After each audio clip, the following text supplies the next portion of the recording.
जो क्लास है हमारी वो सिंधु घाटी सभ्यता जो कि भारतीय इतिहास से ली गई है, जिसमें आपको जो सिंधु घाटी सभ्यता का जो पहला जो चैप्टर है भारत के जो इतिहास, भारत के जो इतिहास चैप्टर है उसमें था, पहला जो चैप्टर आता है वो आता है सिंधु घाटी सभ्यता।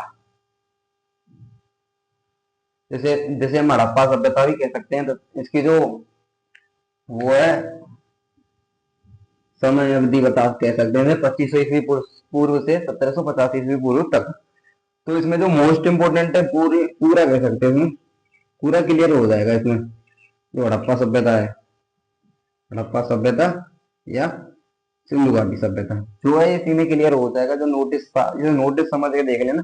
जब देखो, मानव ने सर्वप्रथम किस धातु का प्रयोग किया? तांबे का प्रयोग किया है। मानव ने सर्वप्रथम धातु का प्रयोग किया तथा पहली फसल, मानव की जो पहली फसल थी वो है गेहूं।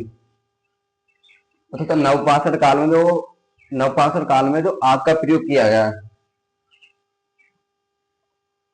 अगर क्वेश्चन आएगा नवपाषाण काल में किसका प्रयोग किया गया है, तो उसमें यह आता है कि नवपाषाण काल में आग का प्रयोग किया जाता है। अब देखो, सिंधु घाटी की जो लिपि है वो भावचित्रात्मक है। ये जो कि भावचित्रात्मक है, जो कि दाएं से बाईं ओर है, जो कि दाईं से बाईं ओर है। ठीक है, मोस्ट इंपोर्टेंट है भाई, ये एग्जाम से रिलेटेड है, इनके अकॉर्डिंग ही आएगा। जो इस पार्ट से आएगा तो इसके अकॉर्डिंग आएगा, अन्यथा मेरे हिसाब से तो नहीं आएगा अलग से।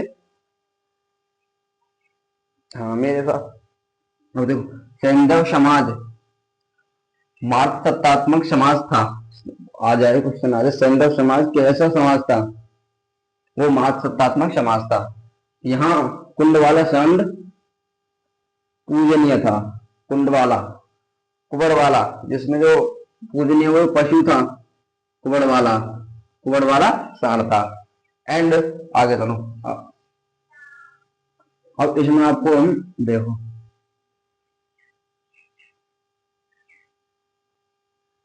ठीक है।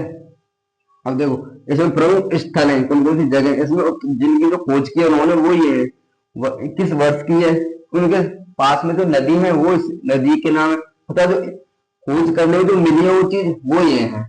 अब देखो, प्रमुख स्थल हड़प्पा उत्खनन मतलब इनकी जो खोज किसने की, वो है दयाराम साहनी। कौन से वर्ष की? 1921 में, मतलब 1921 में। कौन सी नदी के पास की थी? रावी नदी। इस वक्त क्या मतलब साक्ष्य में क्या मिला खोज में? मुहरों पर एक श्रृंगी पशु तथा तांबे की इक्का गाड़ी। ठीक है। अब देखो, मोहनजोदाड़ो, जिसे हम मृतकों का टीला भी कहते हैं, मोहनजोदाड़ो में। अब देखो, राखल दास बनर्जी इसके जो खोज की है उन्होंने, उनका नाम है राखल दास। अगर मोहनजोदाड़ो है, मोहनजोदाड़ो के उत्खनकर्ता कौन है? राखल दास बनर्जी। मृतकों का जो टीका उसे क्या कहते हैं? मोहनजोदाड़ो। एंड एस बुजले हड़प्पा सभ्यता के जो उत्खनकर्ता है, मतलब खोज की है, वो किसने किया? वो दयाराम साहनी ने। किस वर्ष किया है भाई? किस वर्ष की है? 1921 में। और मोहनजोदाड़ो ने, मतलब राधादास बनर्जी ने,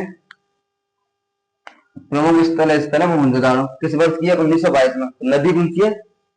सिंधु नदी। और इसमें जो प्राप्त जो क्या मिला है? पशुपतिनाथ, तीन मुख वाले देवता, तीन मुख वाले देवता, नर्तकी की कांस्य मूर्ति, विशाल अन्नानागर व स्नानागर। अन्नानागर स्नानागर किसमें? तो मोहनजोदाड़ो। और इनका जो उत्खननकर्ता कौन है? राखल दास बनर्जी। और जिसकी जो किस वर्ष हुई थी? 1922 में, मतलब 1922 में। अब आगे चलो, लोथल जगह ऐसा राव, मतलब उत्खनन खोज करता थे ऐसा राव। किस वर्ष? 1957 से 58 तक। नदी कौन सी है? भूगवा नदी। यहाँ पर क्या मिला था? बंदरगाह, डॉकयार्ड, सबसे बड़ी जहाजों की गोदी, सबसे बड़ी जहाजों की गोदी मिली थी यहाँ पर। अब आगे तो कालीबंगा इस प्रमुख स्थल है हमारा कालीबंगा के जो उत्खननकर्ता कौन है? वो अमलानंद घोष है। इनकी जो खोज करता है वो 1953, मतलब 1953 में इसकी खोज हो गई थी। और नदी थी वो घग्गर, वो ये नदी थी। अब इसमें जो उत्कर्ष मतलब जो उत्कर्ष मिले या हम कह सकते हैं साक्ष्य प्राप्त साक्ष्य जो मिले या जो खोज में हमें जो वस्तु मिली या जो मूर्तियां टीले मिले उसको कह सकते हैं हम जूते हुए खेत। जूते हुए खेत, खेत है वो जूते हुए तथा नक्काशीदार ईंट है। इसमें सिंधु घाटी की सभ्यता में इससे भाई बहुत इंपोर्टेंट है, देखो इसे भी याद रखनी है। 2500 ईस्वी पूर्व से 1750 तक सिंधु घाटी सभ्यता की जो समय अवधि है वो है 2500 ईस्वी पूर्व से 1750 ईस्वी पूर्व तक है। तथा नवपाषाण काल में धातु, सबसे पहले धातु तावा, सबसे पहला पालतू, सबसे पहला जो पालतू कुत्ता था, ये चीज भी ध्यान रखनी है आपको। सबसे पहला जो पालतू जानवर था वो था कुत्ता, ये चीज में ध्यान इंपोर्टेंट है। एंड जो नवपाषाण काल में किसका प्रयोग किया गया, तो नवपाषाण काल में हमारा आग का प्रयोग किया गया था। तो जो मानव द्वारा निर्मित सबसे पहली फसल कौन सी है, वो है गेहूं। और जो जो सिंधु घाटी सभ्यता की जो लिपि है वो भाव चित्रात्मक है, जो कि दाएं से बाईं ओर है। तो ठीक है भाई, सिंधु घाटी सभ्यता के जो मोस्ट इंपोर्टेंस यही है। राम राम।